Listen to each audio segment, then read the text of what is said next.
ഒരു വെളിപ്പുറത്ത് കലോത്സവ നഗരിയിൽ എപ്പോഴുമുണ്ട് ഫയർഫോഴ്സിലെ സിവിൽ ഡിഫൻസിന്റെ ഈ പെൺപട.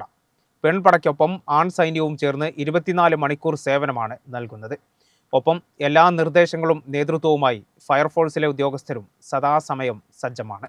മലപ്പുറം ജില്ലാ സ്കൂൾ കലോത്സവം നടക്കുന്ന കോട്ടക്കൽ രാജാസ് സ്കൂളിന്റെ രാജാങ്കണത്തിൽ ആർക്ക് എന്ത് സഹായം എപ്പോൾ വേണമെങ്കിലും നൽകാൻ തയ്യാറായി ഫയർഫോഴ്സിന്റെ സിവിൽ ഡിഫൻസ് കലാമാമാങ്കം അവസാനിക്കുന്നതുവരെ 24 മണിക്കൂറും സജ്ജമാണ്. അടിയന്തര സന്ദർഭങ്ങളിൽ പ്രാഥമിക ശുശ്രൂഷ നൽകുന്നതിനാവശ്യമായ പരിശീലനമടക്കം ലഭിച്ച 40 പേരാണ് പെണ്ണും ആണുമായി കലോത്സവ നഗരിയിലെത്തിയിട്ടുള്ളത്. വനിതകളായ സിവിൽ ഡിഫൻസ് പോരാളികൾക്ക് പകലാണ് ജോലി, പുരുഷന്മാർക്ക് രാത്രിയും. 24 മണിക്കൂറും സേവനം നൽകാൻ ഒരു മടിയുമില്ലാതെ, യാതൊരു ലാഭേച്ഛയുമില്ലാതെ അവർ കലോത്സവ നഗരിയിൽ എല്ലായിടത്തുമുണ്ട്. 5 വർഷമായിട്ട് സർവീസിലുണ്ട്. 5ാമത്തെ വർഷമാണ്.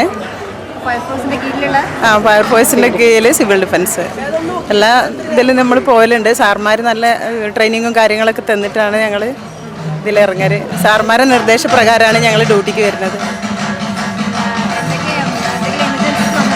എങ്ങനെ ഇന്ന് വന്നില്ല. ഇന്നിപ്പോൾ ഒരാൾ മരിച്ചു എന്ന് പറഞ്ഞു, അല്ലാതെ വേറെ എമർജൻസി ഒന്നും വന്നില്ല. സജ്ജീകരണങ്ങളെല്ലാം ഉണ്ട്. എക്സ്റ്റിങ്ക്വിഷർ എല്ലാം ഉണ്ട്. ട്രോളി അങ്ങനെ എല്ലാ സജ്ജീകരണങ്ങളായിട്ടാണ്. എന്തെങ്കിലും അത്യാപത്ത് വരികയാണെങ്കിൽ ഞങ്ങൾ അതിന് റെഡി ആയിട്ട് തന്നെയാണ് ഇരിക്കുന്നത്. ഞങ്ങൾ ഓരോ ദിവസം ഓരോരുത്തരായിട്ടാണ്.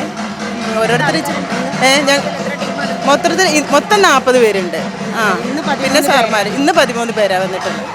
മഞ്ചേരി, മലപ്പുറം, തിരുവാലി, തിരൂർ എന്നീ അഗ്നിരക്ഷാ യൂണിറ്റുകളിൽ നിന്നുള്ള സിവിൽ ഡിഫൻസ് അംഗങ്ങളാണ് സ്ഥലത്തെത്തിയിട്ടുള്ളത്. പെൺപടയ്ക്ക് സരിത, സൽമത്ത്, സമീന, പ്രസന്ന തുടങ്ങിയവർ നേതൃത്വം നൽകുമ്പോൾ പോൾ വർഗീസ്, മുഹമ്മദ് ഫാരിസ്, രാജേഷ് ആർ, അഭിനന്ദ് എന്നിവരാണ് പുരുഷപടയ്ക്ക് നേതൃത്വം നൽകുന്നത്. ഫയർഫോഴ്സ് അക്കാദമിയിൽ നിന്ന് പരിശീലനം പൂർത്തിയാക്കി 5 വർഷം മുൻപാണ് ഈ സിവിൽ ഡിഫൻസ് സംഘം സേനയുടെ ഭാഗമായത്. അടിയന്തര ഘട്ടങ്ങളിൽ നൽകേണ്ട CPR അടക്കമുള്ള പരിശീലനം ഇവർക്ക് നൽകുന്നുണ്ട്.